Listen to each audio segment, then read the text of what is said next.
मेरी भाषा हिंदी भाषा परिवार में आप सभी प्यारे विद्यार्थियों का एक बार फिर से स्वागत है। आज हम हल करने वाले हैं हमारा आंकलन कार्यपत्रक 7 जो कि आपको मिला है 18 नवंबर 2021 को। आप यहाँ पर देख सकते हैं ये जो पंक्तियाँ दी गई हैं वो हमारे पहले ही पाठ से ली गई हैं। पाठ का नाम है दो बैलों की कथा। ये हमारे पास एक गद्यांश है जो कि हमारी पाठ्य पुस्तक के पाठ से संबंधित है और इन पंक्तियों को ध्यान से पढ़ने के बाद पूछे गए प्रश्नों का उत्तर हमें देना है। आइए जल्दी से इन पंक्तियों को पढ़ लेते हैं। बड़े ही आसान है, पहले भी हम पाठ को पढ़ चुके हैं। झूरी काछी के दोनों बैलों के नाम थे हीरा और मोती। तो क्या नाम थे बैलों के? हीरा और मोती। दोनों पछाई जाति के थे। तो जाति क्या थी उनकी? पछाई। देखने में सुंदर, काम में चौकस, डील में ऊंचे।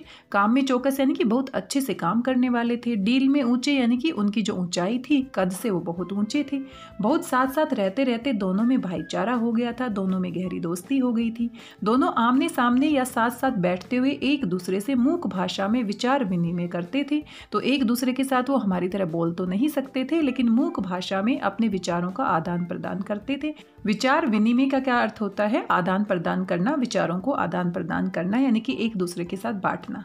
एक दूसरे के मन की बात कैसे समझ जाता था हम नहीं कह सकते। अवश्य ही उनमें कोई ऐसी शक्ति थी जिनमें जीवों में श्रेष्ठता का दावा करने वाला मनुष्य वंचित था। दोनों एक दूसरे को चाट कर सूंघ कर अपना प्रेम प्रकट करते। कभी कभी दोनों सींग भी मिला लिया करते थे। विग्रह के नाते से नहीं, केवल विनोद के भाव से, आत्मीयता के भाव से। जैसे दोस्तों में घनिष्ठता होते ही ढोल धप्पा होने लगता है। और याद कीजिए पिछली कार्यपत्रिकाओं में यही पंक्तियां हमारी दी गई थी और इसी प्रकार का हमारा गद्यांश दिया गया था।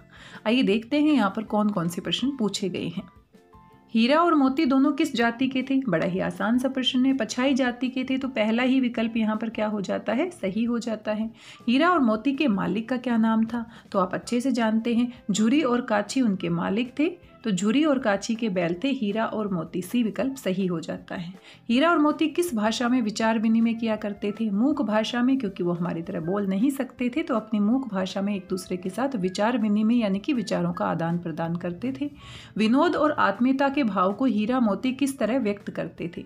सींग मिलाकर, लगाव बुझाव से, उछल कूद से, अपनत्व भाव से। तो सींग मिलाकर वो एक दूसरे के साथ विनोद और आत्मीयता के भाव को अभिव्यक्त करते थे। पहला विकल्प सही है।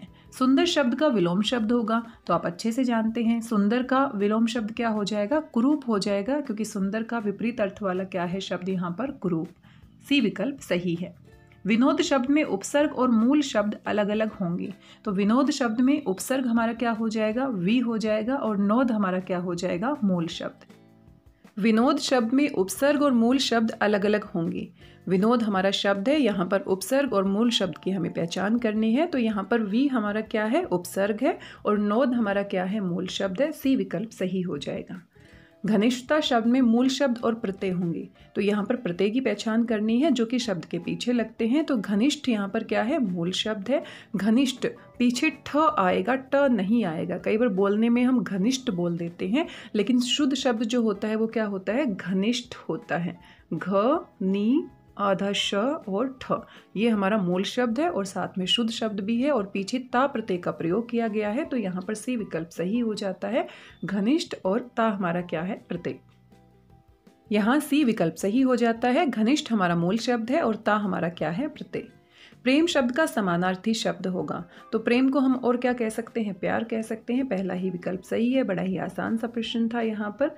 इन शब्दों में से तत्सम शब्द चुनकर लिखिए। तो यहाँ पर कुछ शब्द दिए गए हैं और यहाँ पर हमें तत्सम शब्द की पहचान करनी है। तो आप अच्छे से जानते हैं तत्सम शब्द वे शब्द होते हैं जो संस्कृत भाषा से सीधे ऐसे के ऐसे बिना रूप परिवर्तन के बाद हिंदी में प्रयोग किए जाते हैं।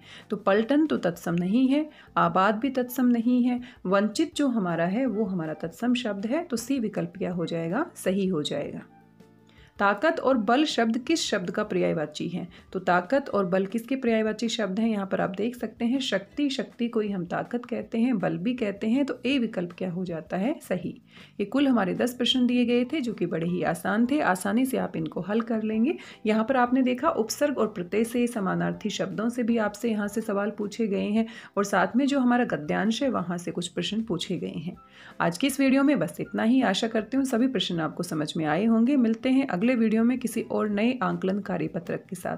तब तक स्वस्थ रहिए, व्यस्त रहिए, मस्त रहिए, खुश होकर अभ्यास करते रहिए। मेरी भाषा हिंदी भाषा परिवार के साथ जुड़ने के लिए आप सभी का धन्यवाद, बहुत बहुत धन्यवाद।